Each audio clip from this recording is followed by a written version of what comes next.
Baik, nama saya Saiful Bahari. Saya tugas di PTPN 5 Kebun Sungai Pagar sebagai asisten kepala. Nah, jadi di sini saya ingin menjelaskan tentang pelaksanaan pemakaian pupuk PA yang saya laksanakan langsung secara pribadi. Luas kebun sawit saya ini 6 hektar. Saya tanam pada tahun 2006, bulan 8 tahun 2006. Umur bibit pada saat itu, umur bibit 1,5 tahun. Kemudian saya tanam itu dengan beberapa tahapan. Ini yang kita lihat sekarang ini adalah tahap pertama, yang saya tanam pada tanggal 1 bulan 8 2006, dengan umur bibit yang saya katakan tadi 1,5 tahun. Kemudian setelah berumur tanaman ini 13 bulan, saya diperkenalkanlah oleh salah seorang dari anggota DSN yang memperkenalkan kepada saya pupuk PA. Saya mencoba dengan mempergunakan pupuk PA ini dengan perbandingan 1:5. Jadi saya laksanakan pupuk PA itu pada umur tanaman saya 13 bulan setelah tanam. Dengan perbandingan saya waktu itu saya laksanakan pupuk urea dengan seharusnya dosisnya 200 gram per pokok pada umur 13 bulan. Tapi karena saya kombinasi dengan PA 1:5, artinya 1 sak urea saya campur dengan PA dan aktivator 5 kilo. Saya kurangi dosisnya 50%.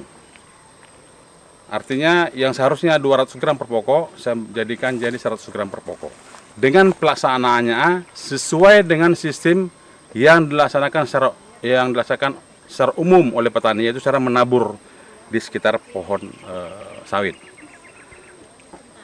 Nah, inilah yang saya lakukan dengan pelaksanaan seperti biasa, tanpa ada sesuatu yang saya buat atau saya tambah-tambahin atau saya ekstrakan di situ.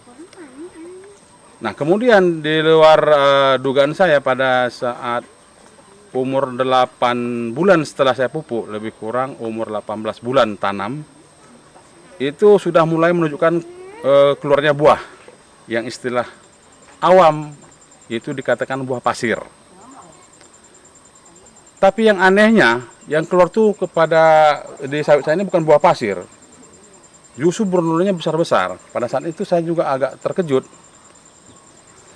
diinformasikan oleh anggota pekerja saya, ini buahnya kok besar-besar bernolannya. Nah, setelah itu saya periksalah secara sampel di areal saya bahwa hampir 60% sudah berbuah, tapi bukan buah pasir, sudah besar-besar bernolannya. Nah, oleh karena itu saya tidak melaksanakan kastrasi atau pembuangan buah pasir atau buah busuk. Nah, pada umur 19 bulan setelah tanam, saya langsung mengadakan panen perdana lah di areal saya ini yang kita lihat sekarang ini.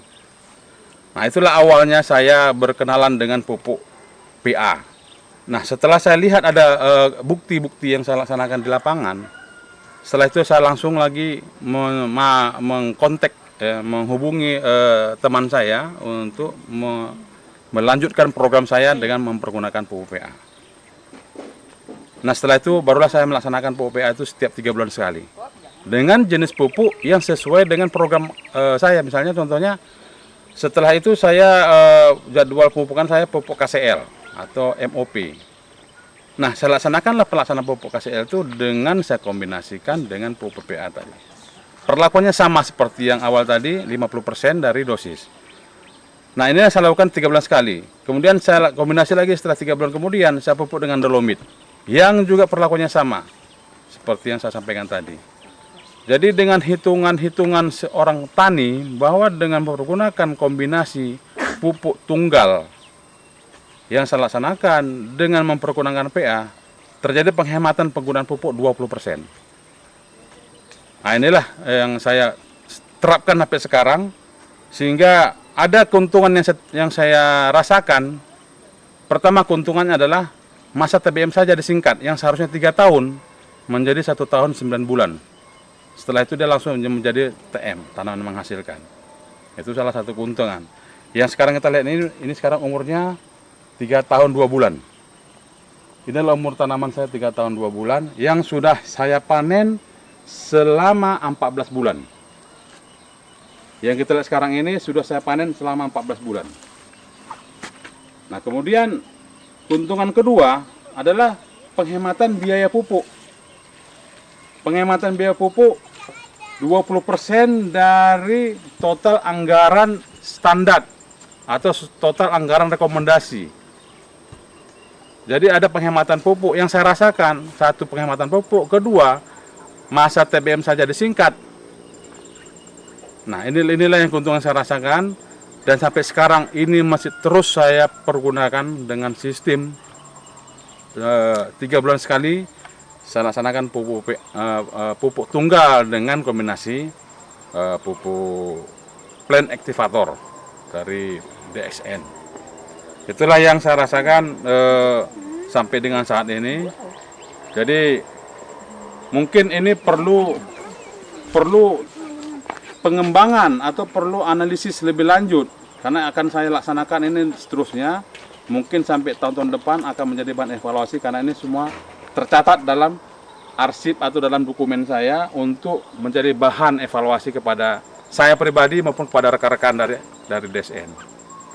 Itulah kira-kira yang saya rasakan. Ini perlu juga nanti mungkin kita sampaikan kepada program setelah umur 4 tahun kemudian. Ini perlu juga kita evaluasi. Yang sekarang ini dampak daripada mempergunakan pupuk ini secara berkesinambungan, tidak ada terganggu tren produksi. Artinya gini, tidak ada masa-masa yang masa trek istilahnya. Saya ini peningkatan produksi tanpa ada trek. Ini peningkatannya terus merata, penaikan. Walaupun semalam bulan Februari ada penurunan produksi, rekan-rekan yang lain, bahkan kawan-kawan yang sudah petani sawit rasakan itu. Tapi bagi saya tidak ada tren produksi yang menurun. Dia tren produksi menaik, walaupun menaiknya tidak signifikan pada bulan-bulan trek tersebut. Jadi ini saya sangat antusias di dalam merespon mempergunakan pupuk PA. Walaupun ini masih dalam tahap saya laksanakan lebih kurang sudah 1 tahun, hampir 2 tahun ini. Dan ini akan saya teruskan program ini untuk bahan evaluasi saya pribadi dan untuk rekan-rekan saya sampaikan kemudian. Itu kira-kira yang bisa saya sampaikan.